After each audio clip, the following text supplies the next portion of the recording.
Okay, people, hope everybody's having a good week. And we are looking at two Zenbooks here.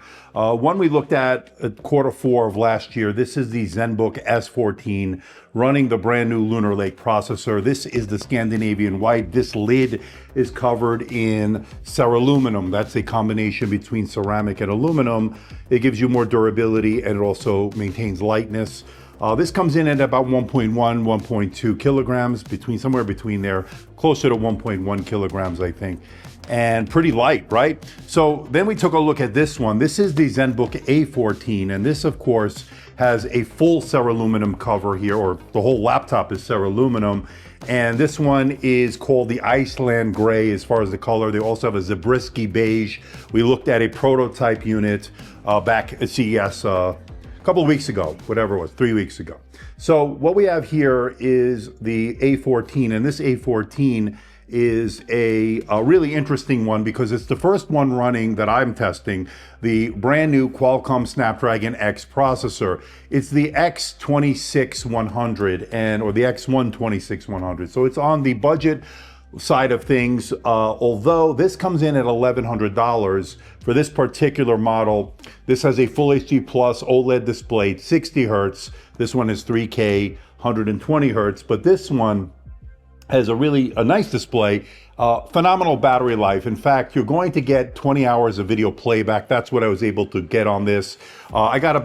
I would just say 18 hours, 45 minutes on video playback on the Lunar Lake model here. So the A14, a little bit better on the video playback. The snappy performance is there. It's got 8 cores, so don't expect it to be a speed demon, but it's very snappy and fluid when it comes to Microsoft Office, email, web browsing. Everything worked out pretty well. But you may have some compatibility issues with x86 apps, certain driver issues. Some printers still may not work with this because, again, it is an ARM-based processor, so they're starting to work some of that out. But if you stick to the basics, like if you're going to do Microsoft Office, email, web browsing, this is a really good choice. This one, of course, has better graphics. So you're going to look at Intel Arc graphics on this. The performance may be actually a little bit better on this one, believe it or not, in terms of multi-core. This has 8 cores, 8 threads, but I was seeing a little bit better on this one, interestingly enough. But the graphics on this kicks the ass of this one. This is the Intel Arc 140V graphics, and really, really impressive. Now, this one comes in less than a kilogram. In fact, this is probably the lightest laptop I've used to date with this kind of performance, this kind of display, OLED display. Now, there are some differences here. Besides the weight, this one, of course, as I mentioned, is fully ceraluminum, but the display is 60 hertz. This is 120. That's the one difference. They're both OLED. This is a 3K touch display, pen support. So this has a little bit more features than this one. But again, less than a kilogram. Are you kidding me? This thing is pretty great. We're going to take a look at these two here today, compare them. If maybe you make a decision of which one to get, you're not sure to go with the Intel Lunar Lake, you're not sure to go with the Snapdragon X, I will have a separate video on this. Also coming. I have a lot of the numbers here already, so we'll have a review on this very shortly. But let's get a look at the S14 and the A14 and how they stack up, and now that we have retail units here on both of them, right? So I already looked at this one, now we have this one. So sit back, relax. We have the Asus Zenbook S14 versus the Zenbook A14. Brand new here for 2025. Coming up. Now, before we get to the units themselves, I just want to let everyone know, in the interest of transparency, full disclosure, I'm not being paid or being sponsored by Asus. All the opinions you're about to hear are my own. Asus is not getting copy approval. Asus provided these review units for me to check out. Once these videos are done, I will be sending them back. Both have an A10H military rating, so they're both very durable, but let's talk about the weight difference between the two. The Zenbook S14 comes in at about 1.1 to 1.2 kilograms, and that is pretty light on its own, right? So that's been a pretty portable laptop to take with you on the go. But what's incredible about the A14 is they've covered the whole thing in ceraluminum, getting the weight down to less than a kilogram. I measured 971 grams to be specific, and that is super light. And considering the performance and the display technology, OLED that they're using here, it's pretty amazing for them to pack in great battery life as well in such a thin and light chassis. chassis that is super portable. So both are very portable, but there's just something a little bit more special, I think, about the A14's weight that allows it to throw it in your bag. You hardly notice it's even there. That's pretty amazing. Now, when it comes to the ports, both are going to be pretty much identical. The only difference is the Thunderbolt ports on the S14 and the USB 4.0 ports on the A14, but pretty much the same when it comes to the functionality. And then on the right side, both have USB Type A. So pretty good port selection, especially for a 14-inch thin and light laptop category. Now, both have beautiful 14-inch displays, but there is a difference between the two. The S14, as I mentioned earlier, has a 3K display, a resolution of 2880 by 1800. It's 120 hertz. It's also got a pen layer on it. That means you can have pen support, and also has a touch layer as well. Now, that is not the case with the A14. It is a Full HD Plus display, non-touch, and that's, of course, to keep the weight down. No pen support, of course, either. And it has a 60 hertz refresh rate as opposed to the 120. So you do lose on that regard. Again, a lot of this is done to keep the battery life up and the weight down on that A14. The name of the game was portability on that, and they had to find the balance. But the display itself with this Full HD Plus resolution, 1920 by 1200, is excellent. And I like the fact that you are saving the weight. So some people may not need the touch layer on it, and you'll be perfectly fine with a non-touch display. So to me, the biggest thing, not having the 120 hertz. And considering that the prototype that they sent me did have the same 3K 120 hertz display minus the touch that I did take a look at, is not going to be available, at least not here in the US, or I don't think it's going to be available anywhere. I think they're going with these Full HD Plus non-touch displays. But nonetheless, watching Netflix, Amazon, YouTube has been excellent on them. They are HDR displays, so high dynamic range content has worked out really well. So overall, both have excellent displays. If you need the extra bells and whistles of a touch layer as well as pen support, then obviously look at the S14. Now, both have really good hinges on them. You can open these up with one finger, so that has been pretty good. Minimal screen wobble when typing on both units, so excellent in that regard. Now, the keyboards are both chiclet-style keys. They both have the Copilot Plus keys. All that stuff is on there.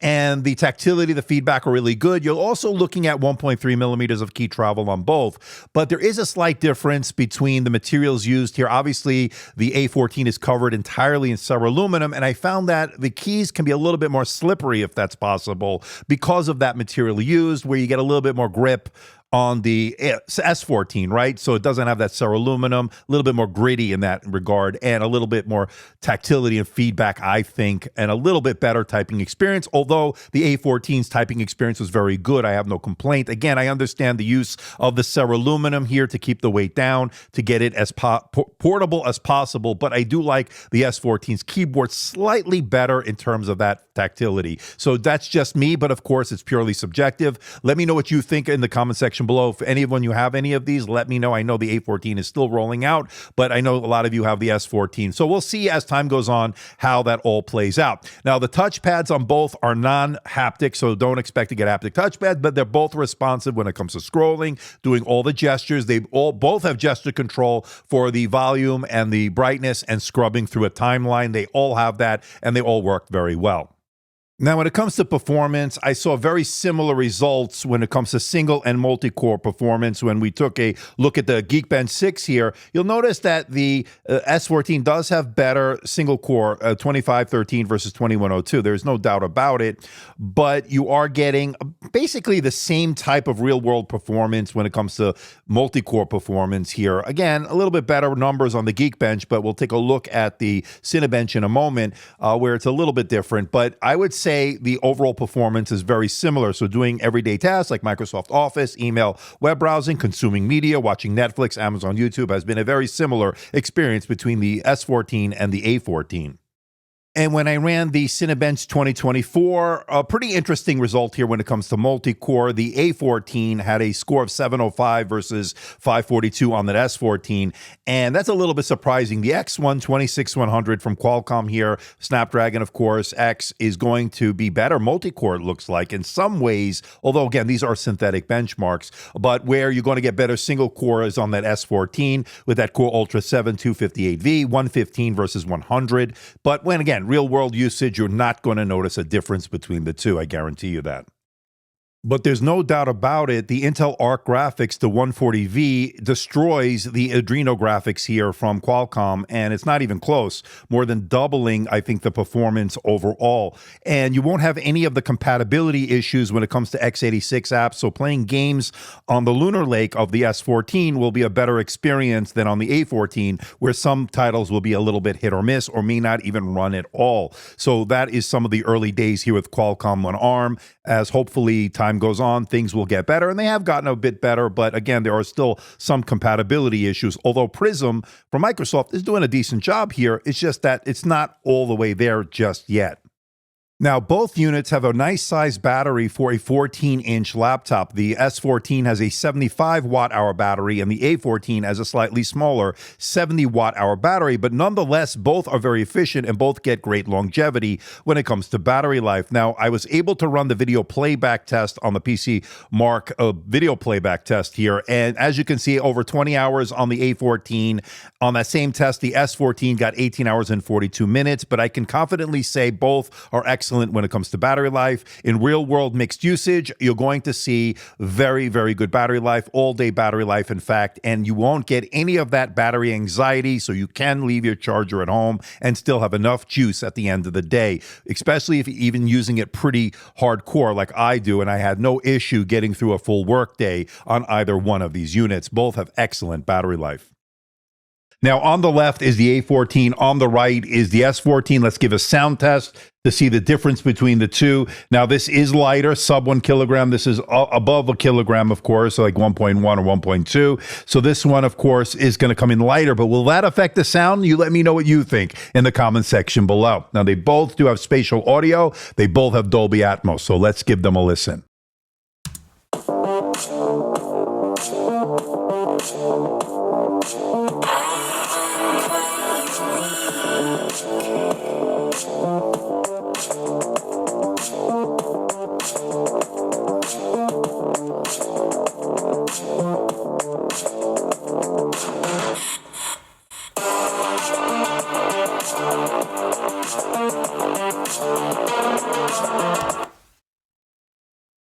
S14.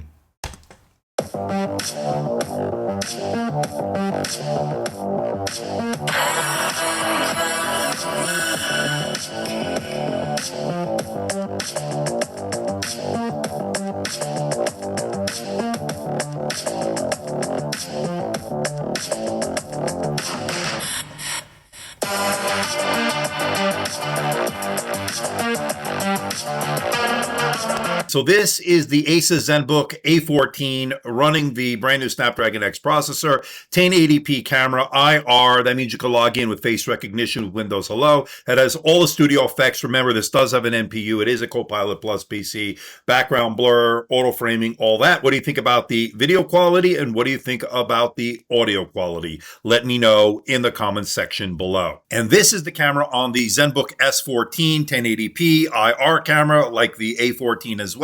So that means you can log in with face recognition with Windows Hello. This is also a Copilot Plus PC. All the Windows Studio effects, background blur, auto framing is all there. What do you think about the video quality, and what do you think about the audio quality?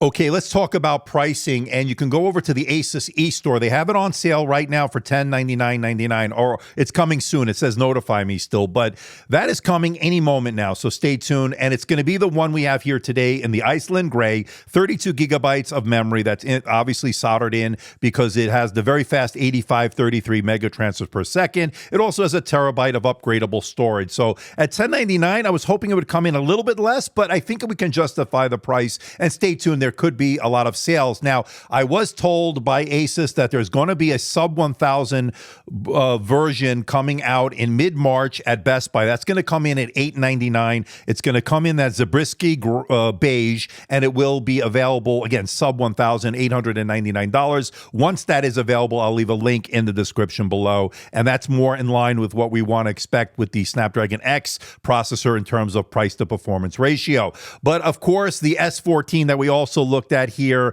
comes in at a retail price of $13.99. But check this out. If you go over to Best Buy, it's on sale right now for $250 off for a price of $1,149.99. And that is an absolute steal considering you're getting the upgraded 3K OLED display that we talked about, 120 hertz. You're getting the Core Ultra 7. This one will be the 256V, 16 gigabytes of memory, a terabyte of storage. So that is very, very good. And again, at $250 off, it might even be might not even be a question here. Get the S14, although the A14, there's something to be said of being sub 1 kilogram, the fact that you are getting a really nice OLED display in its own right. So those are the things you have to consider. I think at $1,150, the S14 is a no-brainer in my opinion, although the A14 does make a compelling case, especially if you want to be as thin and light as possible. So stay tuned. I will have an actual full review of the A14 coming very soon. You don't want to miss it. I'll have all the numbers for you in addition to what I showed you here today. So make sure you are subscribed to the channel. And until next time, this is Andrew, and I'll see you in the next video.